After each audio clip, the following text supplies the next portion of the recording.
আসসালামু আলাইকুম, সবাই কেমন আছেন? অবশ্যই ভালো আছেন। আজকে দুপুরে আমি কি রান্না করলাম আপনার সাথে শেয়ার করলাম। দেখুন, প্রথমে মুরগি আনছিল। মুরগিটা ভালো করে কেটে ধুয়ে হলুদ দিয়ে লবণ দিয়ে মাখিয়ে রাখছি। তারপরে দেখুন তেলে দিয়ে দিচ্ছি এখন ভাজার জন্য। আলুগুলো আগে ভেজে রেখেছি দেখুন। তারপরে এদিকে পেঁয়াজ দেখলাম, টমেটো সব কিছু রাখছি কেটে মশলা। তারপর এখন দেখুন এই যে আলু ভেজে করছিলাম, মুরগি ভাজছিলাম, ওই দিয়ে মুরগি ভাজা। আর সবসময় মুরগি ভাজি করলে যারা আপনার দিবেন মশলার সাথে কষাইয়া। এই দেখুন মুরগি তেলটা দিয়ে দিছি কড়াইতে। দেখুন একটা পাতিল বসিয়ে দিছি। তখন তেলটা যেন একটু গরম হয়ে গেছে, পেঁয়াজ কুচি টমেটো কুচি দিয়ে দিচ্ছি দেখুন সাথে। তখন দারচিনি এলাচি লং সব মশলা যাবতীয় যা যা লাগে সব কিছু দিয়ে দিছি আমি।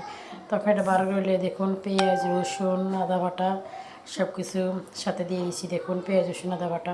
তখন এটা ভালো করে মশলাটা কষাবো, মানে একটু ভাজা ভাজা করবো। তারপরে কষানোর পরে একটু সামনে একটু পানি দিবেন, দিলে তেলটা যেন উপরে আসবো। তখন ভালো করে কষাই, তখন মুরগি আলুটা দিয়ে ভালো করে কষাবেন। তারপরে একটু পানি বসাই দিচ্ছি ওদিক দিয়ে আবার আমি। তারপরে এদিকে দেখুন আবার মশলাটা কষানোর ভিতরে দেখুন হলুদ গুঁড়ো দিছি, আগে একটু মশলা বাজিয়ে লেছি। এখানে দেখুন একটু হলুদ গুঁড়ো দিছি, মরিচি গুঁড়ো দিছি, দেখুন হলুদ দিছি, মরিচ দিছি, লবণ দিছি লাস্টে দেখুন। এখন এটা ভালো করে এই যে মুরগি মশলা একটু আছে, মুরগি মশলা দিছি দেখুন সাথে। তারপর একটা দেখুন ম্যাজিক মশলা দিছি সাথে। এরপরে দিয়ে দেখুন মশলাটা ভালো করে এখন ভালো করে আমি কষাবো দেখুন মশলাটা। তারপরে যদি দেখুন মশলাটা কষাচ্ছি, তারপরে ওই যে কলজা রাখছি মুরগি কলজা গুদ্দা এগুলো দিয়ে দিচ্ছি এখন মনে করে এটা এখন এর সাথে হয়ে যাবে। তারপরে দেখুন মশলাটা আমার অনেক কষানি, আবার কলজার সাথে দিয়ে দিছি। কলজা দেখুন সিদ্ধ গেছে। আর মশলার কালারটা দেখুন অনেক, কালারটা মানে কীরকম হয়েছে আপনারা জানা আমি বলবো না। দেখুন কালারটা অনেক সুন্দর এসেছে।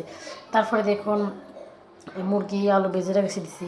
আবার তো বলবেন মশলা কালারটা আমি বল সুন্দর হয়েছে, তা আপনারা বলবেন কমেন্টে কীরকম হয়েছে মশলা কালারটা। তারপর দেখুন মশলাটা ভালো করে দেখুন মাংস দিয়ে কষাই এখন একটু দিয়ে দিলাম।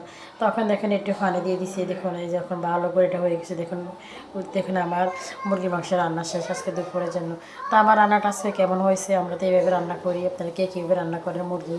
তো আমার রান্নাটা কেমন হয়েছে আমার কমেন্টে জানাবেন। তো আজকে এই পর্যন্ত, আল্লাহ হাফেজ। সামনে নতুন নতুন ভিডিও নিয়ে আবার আসবো। তো আজকে এই পর্যন্ত, আল্লাহ হাফেজ।